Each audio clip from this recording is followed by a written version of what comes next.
Walang masama sa pagkakaroon ng ambisyon sa buhay. Pero minsan dinadala tayo nito sa kapahamakan. Lalo na kung hindi pala mapagkakatiwalaan ang mga taong tumulong sa atin. Ikaw, kabarangay, meron ka bang ambisyon sa buhay na gusto mong matupad? Dear Papa Dudut, magandang araw po sa inyo at sa mga kabarangay natin na nakikinig sa Barangay Love Stories. Itago nyo na lamang po ako sa pangalang Malin, 43 years old at nagtitinda ng tinapa at iba pang mga isdang pinatuyo dito sa palengke sa Quiapo.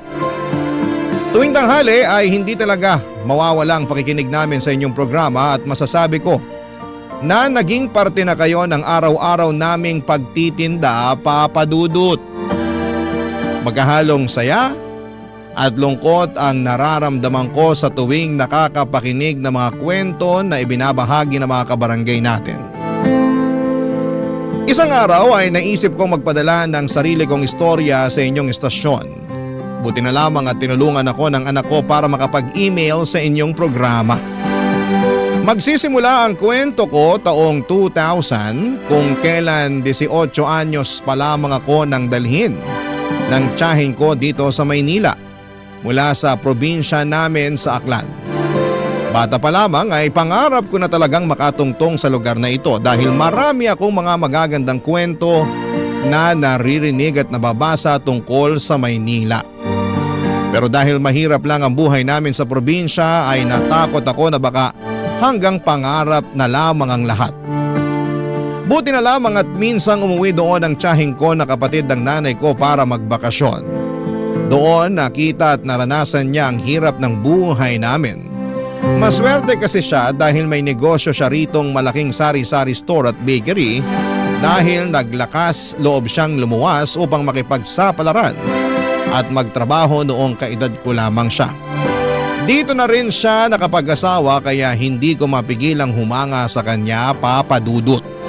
Tapos, inalok niya ako kung gusto ko raw bang sumama sa kanya sa Maynila para tumao sa tindahan niya at ang sweldo ko ay ang pagpapaaral niya sa akin sa kolehiyo.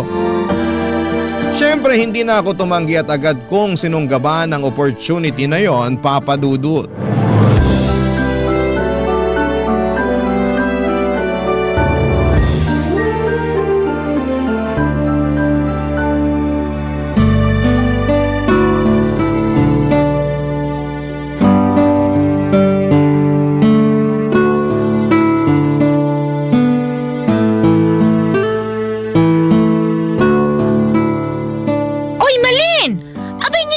Naman yung mga customer. Baka isipin ng mga yan na tinatarayan mo sila.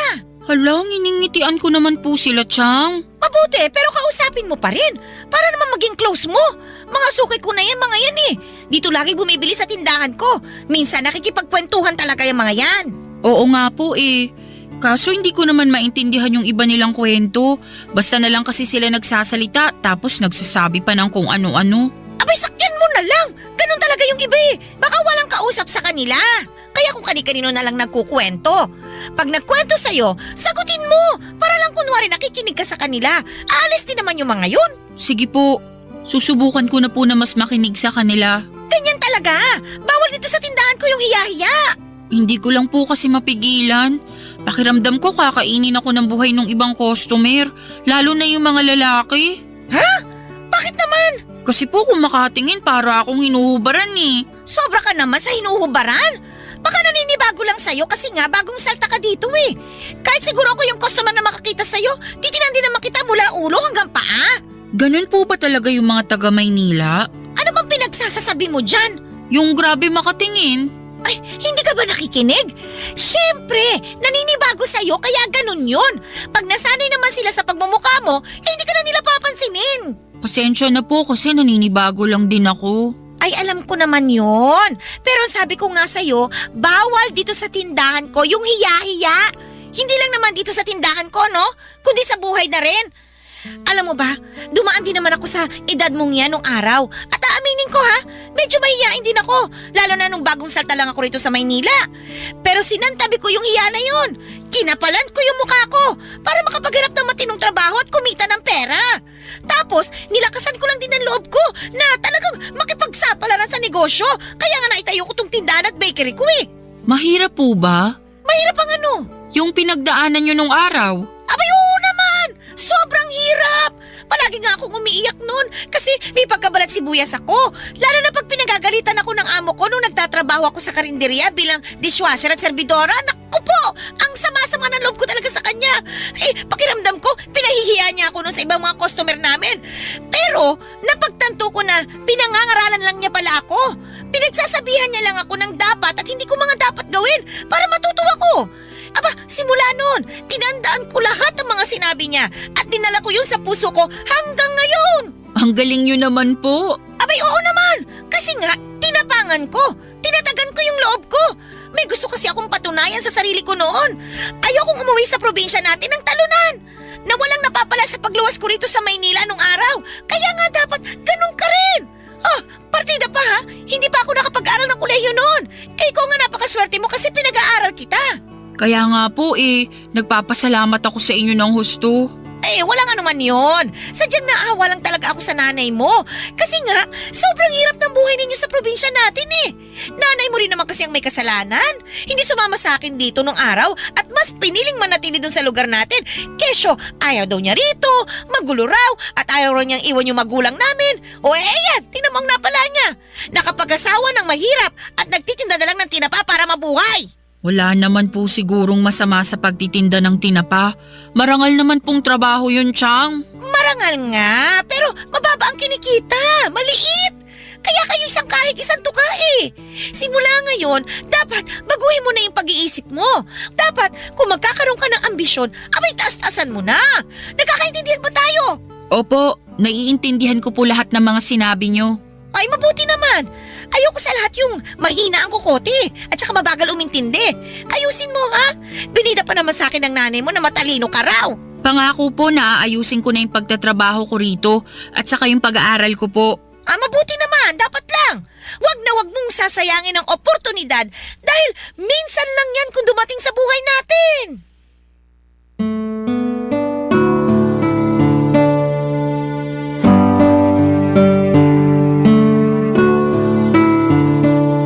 Papadudot, 6 kaming magkakapatid at ako ang pangatlo.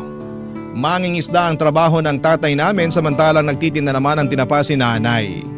Sa aming magkakapatid, ako lang talaga ang may pangarap na makapunta sa Maynila kaya nga pinilit kong makapagtapos ng high school kahit na napakahirap ng buhay namin.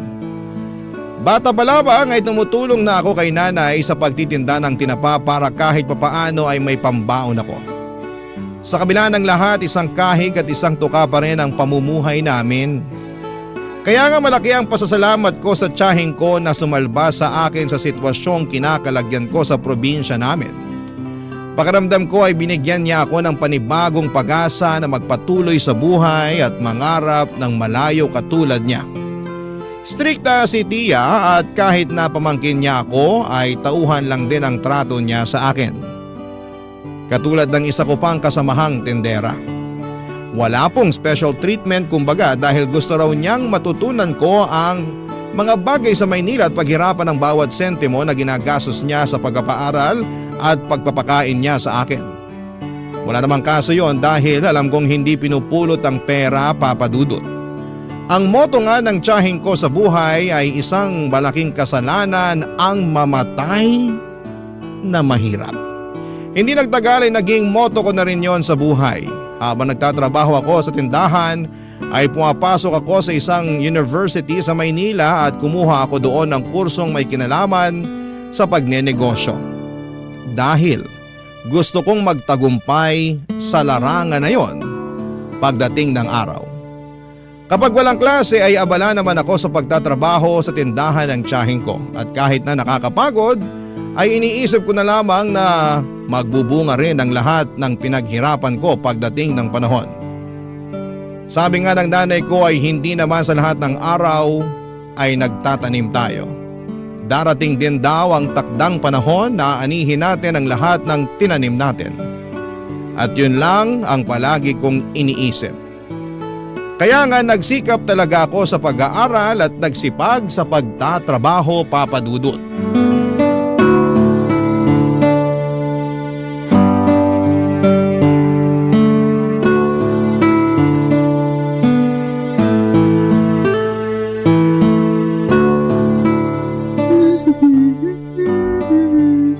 Nako, ang dami namang duming nakasiksik sa sulok ng mga upuan.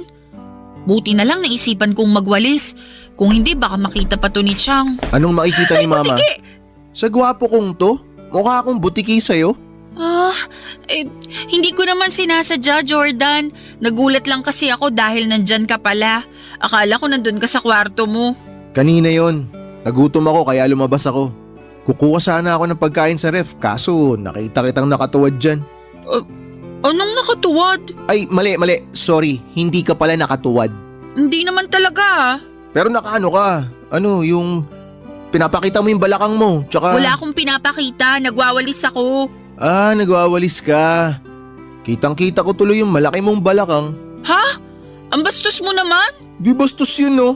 Pinupuri nga kita eh. Paanong pinupuri yun? Pinapansin mo yung balakang ko. Pansin na pansin naman kasi. Tsaka baka hindi ka lang sanay. Ano sinasabi mo hindi lang ako sanay? Na pinapansin yung balakang mo. Alam mo dito sa Maynila, normal na yung ganyan. Karamihan nga sa mga babae natutuwa kapag sinasabihan sila na medyo malaki yung balakang nila eh. Pati na yung puwetan nila at saka hinaharap. Tuwan-tuwa sila pagka napapansin yung mga yun. Dami kaya nangangarap ng ganyang katawan katulad sa'yo. Pasensya na pero hindi naman ako lumaki rito sa Maynila. Kaya hindi ako sanay na pinapansin yung katawan ko. Probinsyana ka nga pala kasi kaya hindi ka sanay. Wala naman sigurong masama sa pagiging probinsyana, di ba? Wala nga. Pero kung kumilos kasi kayo para kayong nasa panahon ng kopong-kopong. Masyado kayong konserbatibo na wala na sa lugar. Lahat na lang binibigyan nyo ng mali siya. Para sa kaalaman mo, hindi lahat ng nasa probinsya ay konserbatibo. At saka hindi kasalanan ng isang babae na maging konserbatibo siya. Ibig sabihin lang nun, may respeto siya sa sarili niya. Pag hindi ba konserbatibo, wala nang respeto sa sarili? Depende kung paano mo titignan. Pero sana marunong ka ring rumispeto sa iba. Depende yun sa tao kung rerespetuhin ko. Pero kung ikaw, wag na lang. At bakit naman? Bakit? Sino ka ba? Hindi ka nga taga rito eh. Papaalala ko lang sa'yo probinsyana ka na nakapunta rito sa Maynila kasi naawa sa'yo yung nanay ko. Kung di naman dahil sa kanya, kung di kanya dinala dito, sigurado ako na habang buhay kang mabubulok dun sa probinsya nyo. Sobra ka naman magsalita. Hindi ka ba tinuruan ng mabuting asal? Di kasi halata sa'yo eh. Wala ka bang naintindihan sa mga sinabi ko? Depende sa tao kung sino ang rerespetuhin ko. Malas mo, hindi ka kasama dun. Arte-arte mo, hindi ka naman maganda. Anong sabi mo? Hindi ka na nga maganda, bingi ka pa. Alam mo, buti na lang, makurbay ang balakang mo. Kaya pwede na rin. Ano pwede na rin? Napakabastos mo naman. Oy, kumalma ka nga. Nagbibiro lang ako. Hindi nakakatawa yung biro mo. Nakaka-offend kaya. Ganyan pala mga probinsyana, no? Walang sense of humor. Bastos ka talagang magsalita. Hindi ako bastos. Sensitibo ka lang. Ay nako, makakuha na nga ng pagkain dito sa ref. Wow, hindi lang malaki. Malambot din. Napakabastos mo! Isusumbong kita kay Jack! Sige, subukan mo. Malalagot ka sa akin. Bakit? Anong gagawin mo? Malalaman mo kapag nagsumbong ka. Kaya kung ako sa'yo, isara mo yung bunganga mo. Yan, ganyan. Manahimik ka kung ayaw mong gumulo yung buhay mo dito. Hoy, makinig ka. Mula ngayon, matuto kang iayon yung kaartihan mo sa ganda mo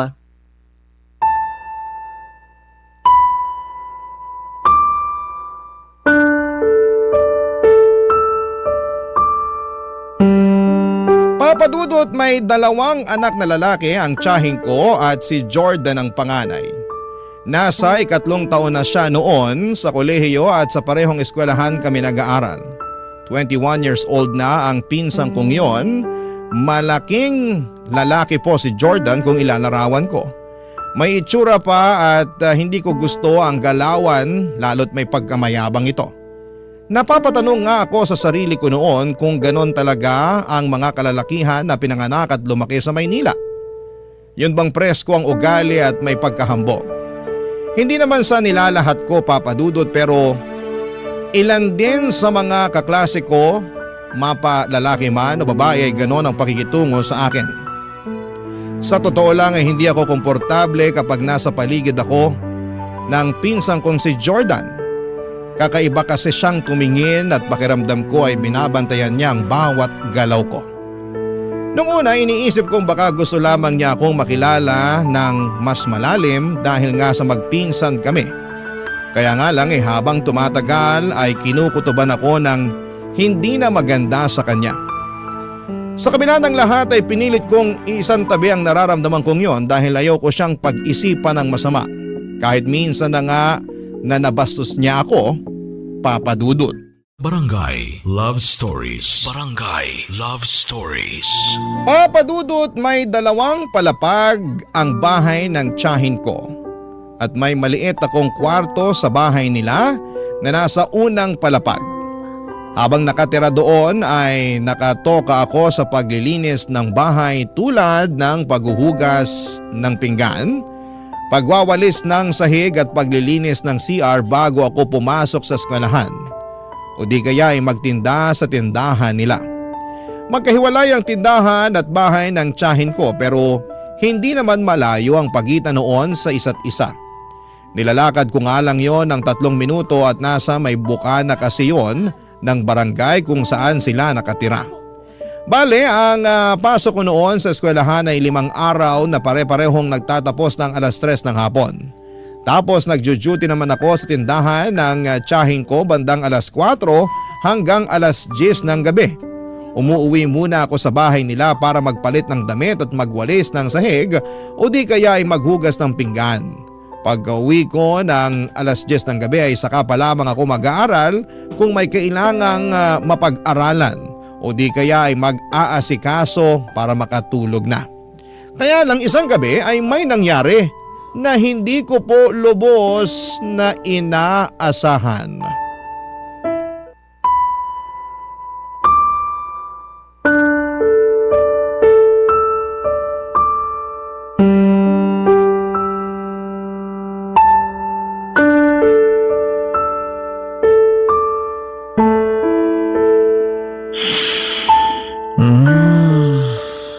Bang-bang mo naman.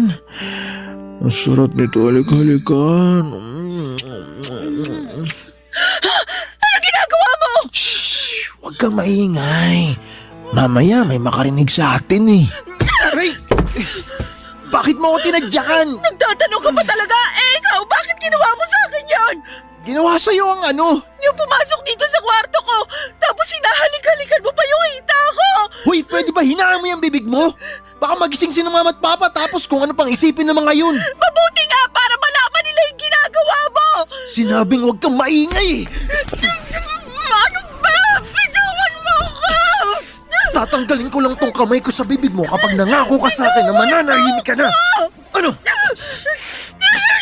Hindi ko to tatanggalin hanggat hindi ka nangangako sa akin na hindi mo ko isusumbong kay na mama at papa. Mangako ka! Oo, ako! Tumango ka kung naiintindihan mo ako. Tango! Buti naman nagkakaintindihan tayo. Ang sama-sama mo! Nakainom lang ako. Tsaka hindi ko naman sinasadya eh. Anong pinagsasabi mong di mo sinasadya? Pumasok ka sa kwarto ko, tapos may gusto kang gawin sa akin kung hindi ako nagising.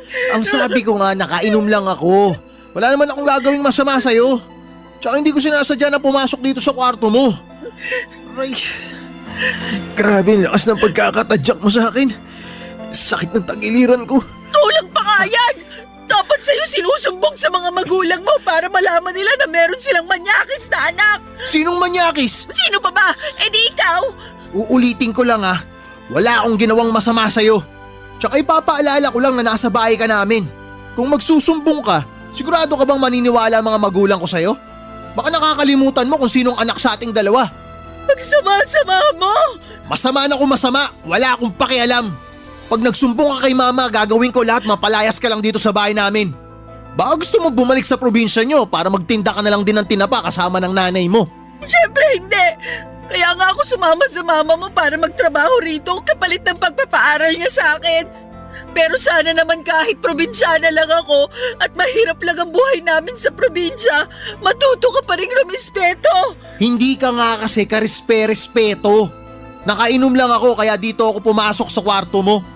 Kaya medyo hindi ako nakapag-isip ng matino. Ang bata mo pa, pwede ka na bang uminom at magpakalaseng? Oo naman, matanda na ako. Pwede ko nang gawin kahit na anong gusto ko. Ayusin mo yung pagdadala ng alak.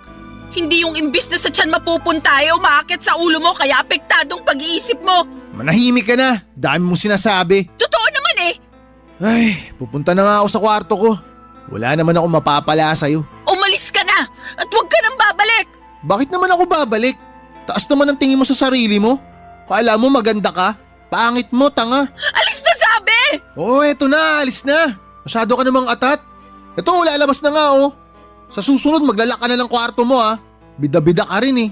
Baka mamaya sinadya mo lang talaga na hindi ilak tong pinto para may makapasok dito sa kwarto mo. Anong pinagsasabi mo? Nakalimutan ko lang ilak yung pinto ko pero hindi ibig sabihin basta-basta mo na lang akong papasukin dito. Kasalanan mo naman pala eh. Sisihin mo sarili mo. Huwag ka nang bibintang ng ibang tao.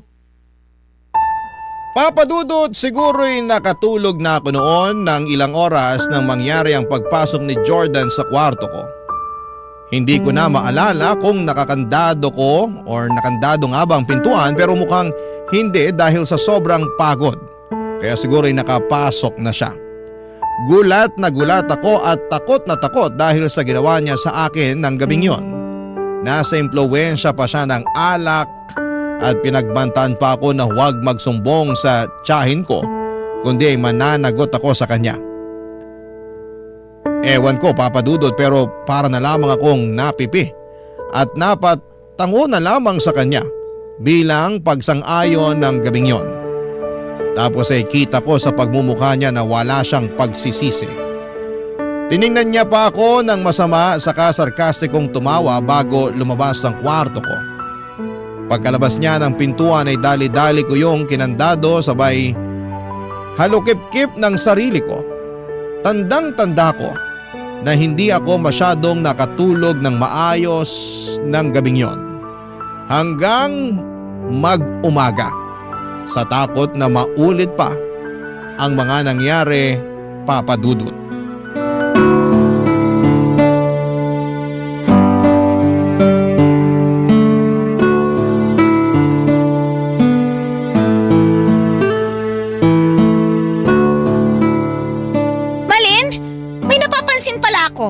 Ano po yun? Magkaaway ba kayo ni Jordan ko? Po? Ay nako, ang bingi-bingi mo namang bata ka. Pasensya na po. Ang sabi ko, kung magkaaway ba kayo? Hindi naman po. Bakit po? Hindi ko kasi kayo nakikitang nagpapansinan eh. Hindi mo kinakausap yung anak ko. Magpinsan naman kayo ah. Kaya napaisip ako kung magkaaway ba kayo o ano. Kinakausap ko naman po si Jordan kung may sasabihin ako sa kanya. Pero kung wala naman hindi ko na siya kailangan kausapin. Ah, ganun ba? Opo. Sayang naman kasi mabait pa naman yung anak kong yun. Alam mo ba, paborito ko yan kesa dun sa kapatid niya eh. Pero pareho ko naman silang mahal dahil mga anak ko sila. Kaya lang, natatangi talaga yang si Jordan. Lagi ko nga yung ipinagmamalaki sa mga kumari at mga suki ko. Okay po. Anong okay po? Yan lang ba ang sasabihin mo sa dami ng mga sinabi ko? Wala naman po akong ibang masasabi tungkol kay Jordan, kaya sumang-ayon na lang po ako sa inyo. Sa bagay, tama ka rin naman. Ay nako, ipinagmamalaki ko talaga yung anak ko na yon. Napakasipag sa pag-aaral, mabait, simula pagkabata, masunurin yan, at saka marunong rumispeto. Ano ba yung binubuntong-buntong hininga mo dyan? Naiinis ka ba? Sorry po, hindi ko lang napigilan. Bakit ka naiinis? Kanino? Sa akin ka ba naiinis? Ha? Opo, kasi kung makapagsalita kayo, kung makapagsabi kayo ng mabait at marunong rumispeto yung anak nyo, parang kilalang-kilala nyo na siya. Ha? Anong sabi mo? Kung alam nyo lang sana yung ginawa ng magaling yung anak, baka magbago yung tingin nyo sa kanya. Bakit? Ano bang ginawa ng anak ko? Tsaka kanino? Sa'yo? Opo. Teka, bakit ka ba umiiyak dyan? Ano bang ginawa sa'yo ni Jordan? Binastos niya ako nung bagong dating pa lang ako rito. Tapos nung nakaraang gabi lang pumasok siya sa kwarto ko para pagsamantalan. Bakit niyo po ako sinampal? Oo, kasi abay pinagbibintangan mo yung anak ko eh. Hindi ko po pinagbibintangan si Jordan. Totoo pong ginawa niya yun sa akin. Hindi ako naniniwala sa mga sinasabi mo. Gumagawa ka lang ng kwento. Bakit ko naman po gagawin yun? Ako nga yung agrabyada rito. Anong ikaw? Hoy, maghinay-hinay ka sa pagbibintang mo, Malin, ha? Hindi ganyan ang pagkakakilala ko sa anak ko. Hindi ka ba nakikinig sa mga sinabi ko? Mabait si Jordan! Marunong siyang rumispeto! Akala niyo lang yon, pero may tinatagong kabanyakan yung anak niyo. Pag hindi ka tumigil, palalayasin kita sa pamamahay ko! Ako na nga po yung naagrabyado. Ako pa yung palalayasin niyo. Malamang! Alam nga naman yung anak ko. Anak ko yun! Ikaw ay pamangkin ko lang! Kaya anumang oras, pwede kitang pauwiin sa probinsya natin! Please po, huwag niyo akong pauwiin sa amin sa probinsya. Ayoko po doon. Oh, ayaw mo pala pero bakit ganyan ang ugali mo? Kami na nga nagpatira sa'yo rito.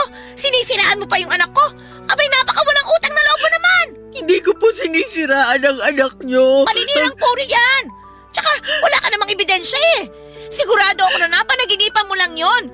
Ganyan din ako nung kaedad mo. Madalas akong bangungutin. Tapos akala ko nangyari talaga sa akin sa tunay na buhay. Pero panaginip lang pala ang lahat. Hindi po yun panaginip. Alam ko po.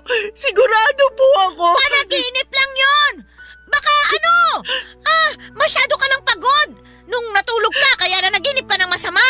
At saka, akala mo ba, hindi ko napapansin yung pagiging lutang mo? Po?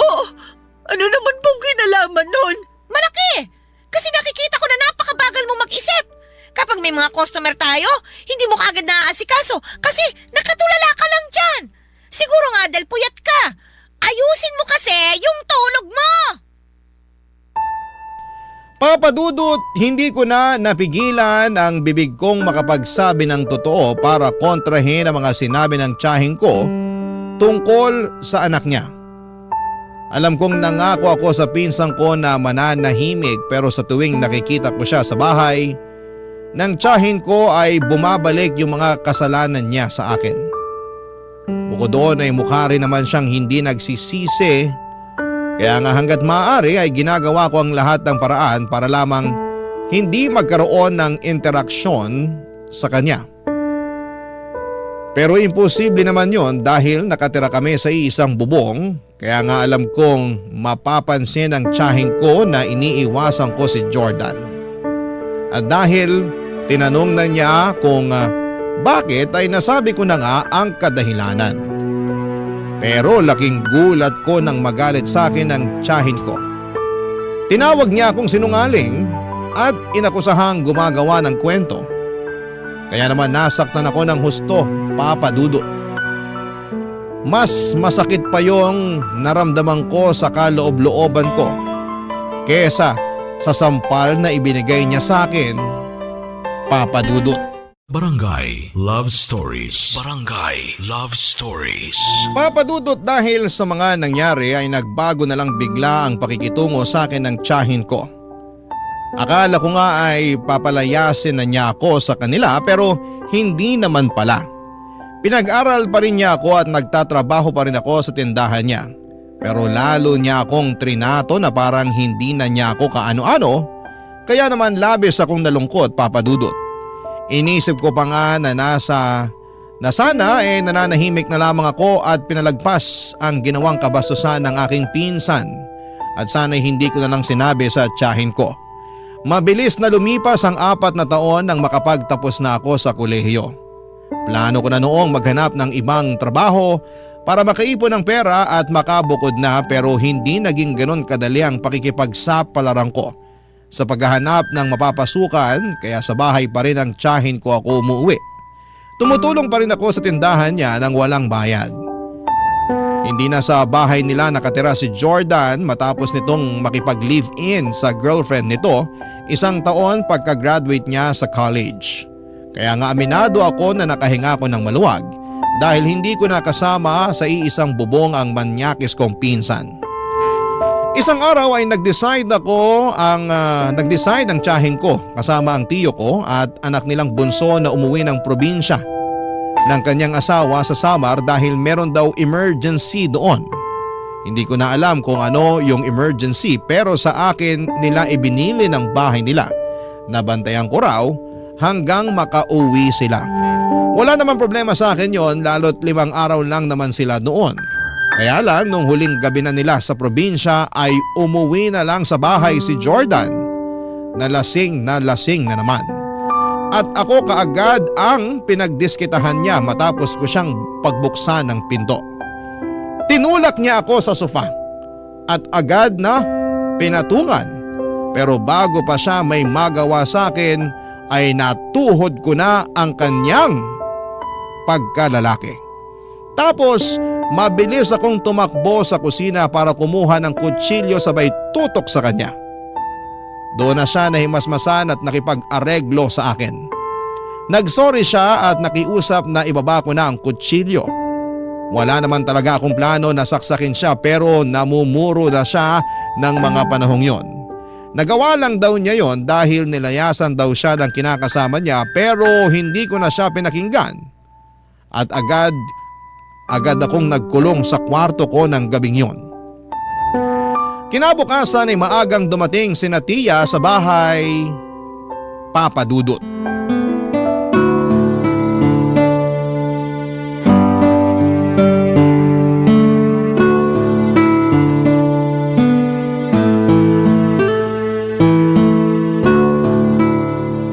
Grabe ma, sobrang namiss ko po tong luto nyo. Oo nga eh. Simula nung umalis ka rito sa bahay para makipag-live-in dun sa girlfriend mo, marami na akong luto na hindi mo nakain. Ay, kumusta na nga pala yung kinakasama mo? Hiwalay na po kami. Ano? Kailan pa? Noong 1 linggo pa po. Oh, bakit ngayon mo lang sinabi sa akin? Naunahan na po ako ng hiya. Hindi po kasi ako nakinig sa inyo nung sinabi nyo na masyado pang maaga para bumukod kami. Akala ko po kasi kaya na namin eh. Kaso, ultimo yung mga maliliit na bagay, maliliit na problema, pinag-aawayan namin ng matindi. Maliit lang ba na problema yung dahilan kaya kayo naghiwalay? Parang ganun na nga po, mga maliliit na bagay na nagpatong-patong na. Tsaka kasalanan ko rin naman po kung tutusin kasi napagbuhatan ko siya ng kamay nung huling beses na nag-away kami.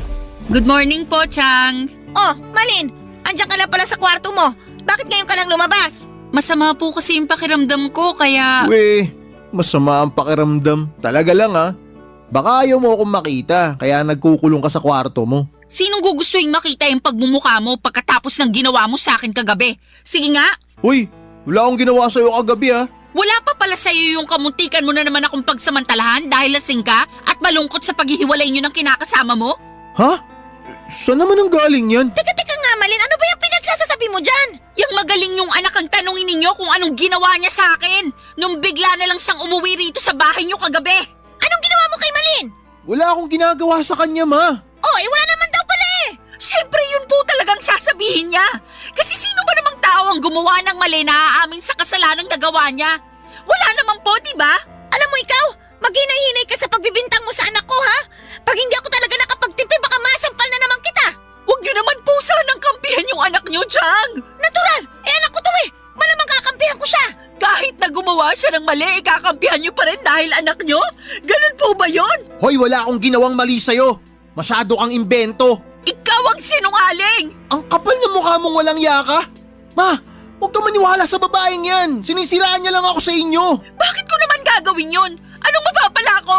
Alam ko na gusto mong gawin. Kinukuha mo loob ng mama ko kasi sip-sip ka. Tumigil na nga kayo, pwede ba? Naiingayan na ako sa inyo eh. Tsaka, mahiya naman kayo sa mga natutulog sa itaas. Paano na lang pag binaba tayo rito ng tatay mo? Ha, Jordan? At magtanong kung bakit tayo nagsisigawan dito. Sige nga! Bakit po ako tinatanong nyo? Bakit di nyo pagsabihan niyang si Malin? Kaya nga! O ikaw namang babae ka.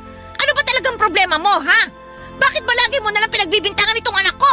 Hindi po ako nang bibintang. Totoo po yung sinasabi ko. Siyempre, i-deny ni Jordan yun. Wala akong i-deny kasi wala namang kailangang i-deny. Wala akong ginawang masama sa'yo. Maraming beses mo na akong ginawa ng masama.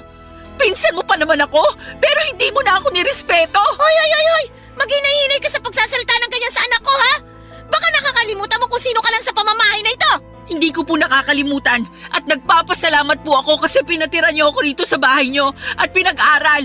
Pero pakiramdam ko hindi na po ako ligtas dito kasama yung anak niyo. O anong gusto mong gawin ko? Kung uuwi na ulit dito si Jordan at dito na siya titira, alam namang siyang mag-adjust sa'yo. Kung ganyan lang din pala na may issue ka dito sa anak ko, bakit hindi na lang ikaw lumayas? Total, tapos na naman kitang pag-aralin eh. Kaya bahala ka na sa buhay mo. O ngayon, para malinaw sa ating dalawa, simula sa araw na ito, pinalalayas na kita dito sa bahay ko. Papa Dudut, wala na akong nagawa para baguhin ang isip ni Tia nang palayasin niya ako sa pamamahay nila. Umiyak na lamang ako at tinitigan ang masama ang pinsang kong si Jordan bago sila tinalikuran para mag-impake ng gamit at damit ko. May sinabi pa ang tiyahin ko tungkol sa pagiging walang utang na loob ko. Pero hindi ko na siya masyadong pinakinggan. Dali-dali akong umalis sa bahay nila kahit na wala pa akong kain at ligo ng mga panahong yon. Sa totoo lang ay gustong-gusto kong magsumbong sa pulis. Pero natakot ako sa pwedeng gawin sa akin ng tiyahin ko. Pinagbantaan din niya ako na magpapakalat siya ng masamang kwento tungkol sa akin sa probinsya para masira ko. Kaya naman hindi niyo ako masisisi kung pinanghinaan ako ng loob ng mga sandaling yon. Siguro ako pa rin talaga yung probinsyana na kinuha niya sa Aklan at pinag-aral sa Maynila. At kahit na ilang taon na ako rito ay hindi ko pa rin nagawang baguhin noon ang dati kong sarili. Na mahiyain at mahina ang loob. Kaya naman mas pinili ko na lamang na kimkimin ang lahat at nag-focus sa paghahanap ng trabaho habang naghahanap ng matutuluyan. Sobrang hirap dahil naranasan kong matulog sa kalsada noong araw lalo at wala pa akong nahahanap na mapagkakakitaan. Buti na lamang at may mabuting loob na tumanggap sa akin bilang tindera at tagahugas ng pinggan sa isang kainan kaya nagsimula na akong kumita ng pera. Gustong gusto ko nang umuwi noon sa Aklan. Pero ayaw ko pa rin naman dahil wala pa ako kaya nag-ipon na lamang ako ng pera para may panggastos ako, Papa Dudut. Mabilis na lumipas ang 9 na taon na kapag-asawa na ako rito at nagkaanak. Tapos ay nakarating na lang sa kaalaman ko na namatay na pala ang pinsang ko si Jordan matapos masangkot sa isang aksidente sa motor. Dahil awang-awa ako noon sa tiyahin ko ay pinuntahan ko siya sa bahay nila dahil gusto kong makiramay sa kanya kaya lang ay hindi na pala ako welcome doon, Papa Dudut.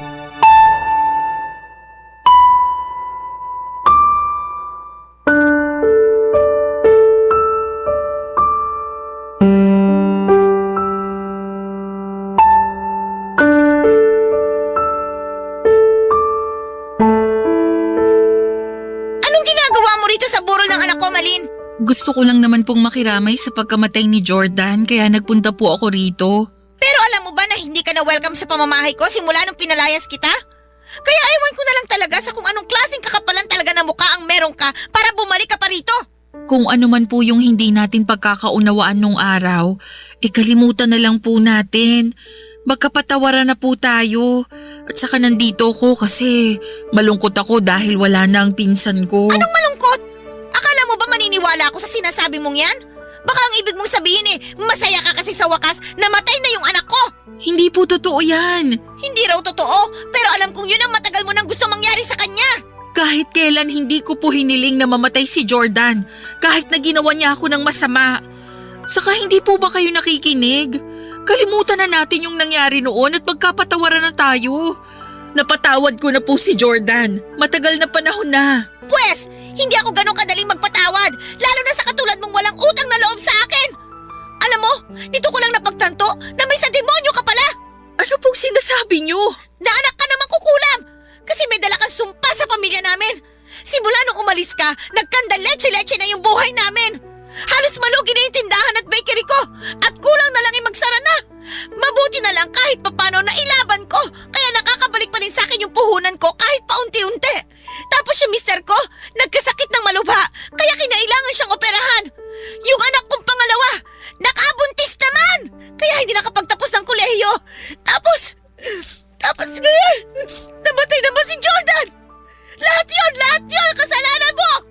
Wala po akong ginagawang masama sa pamilya niyo, Chang. Ako nga yung ginawa ng masama ni Jordan, tapos hindi niyo naman ako pinaniwalaan. At bakit? Sino ka para paniwalaan ko, ha? Kaya siguro kayo kinarma kasi masama talaga ang ugali niyo. Anong sinabi mo?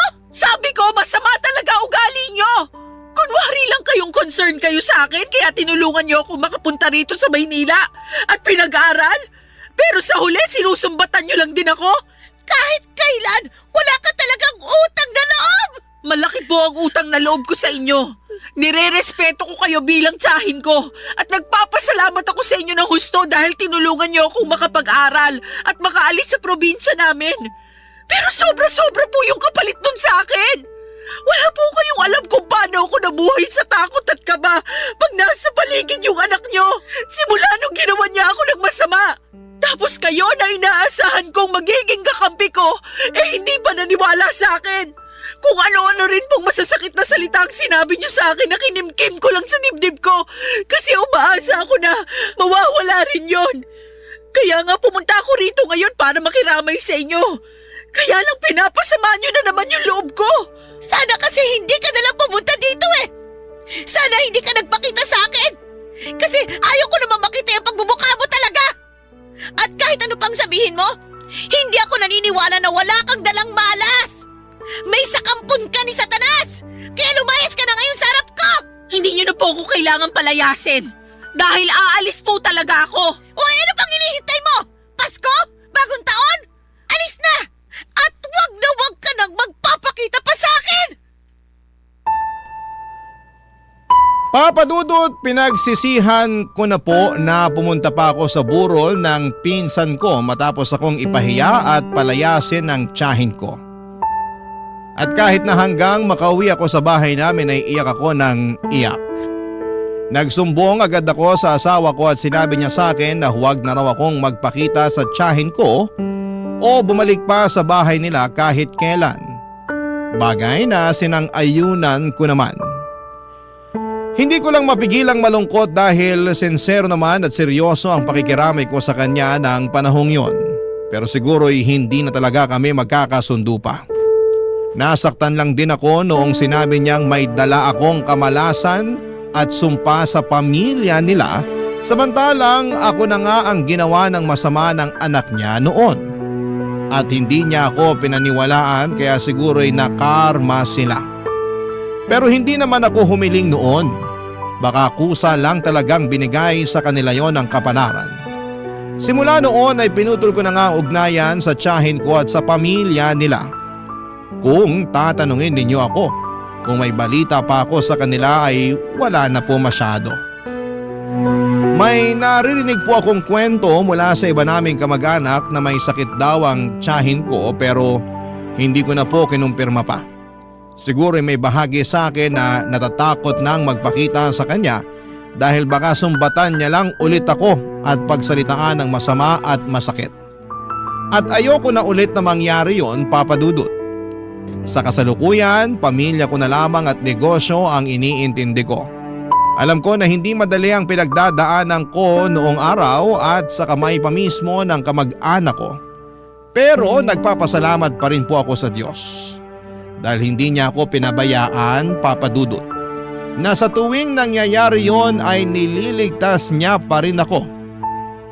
Kaya naman, sa kanya ang kapurihan.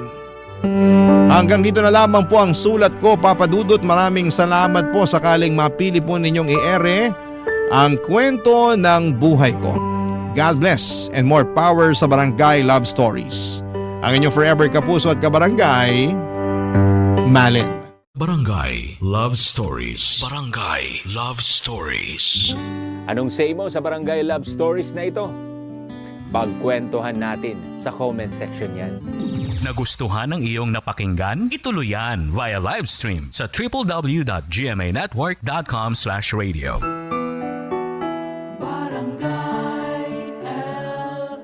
In Mega Manila, 97.1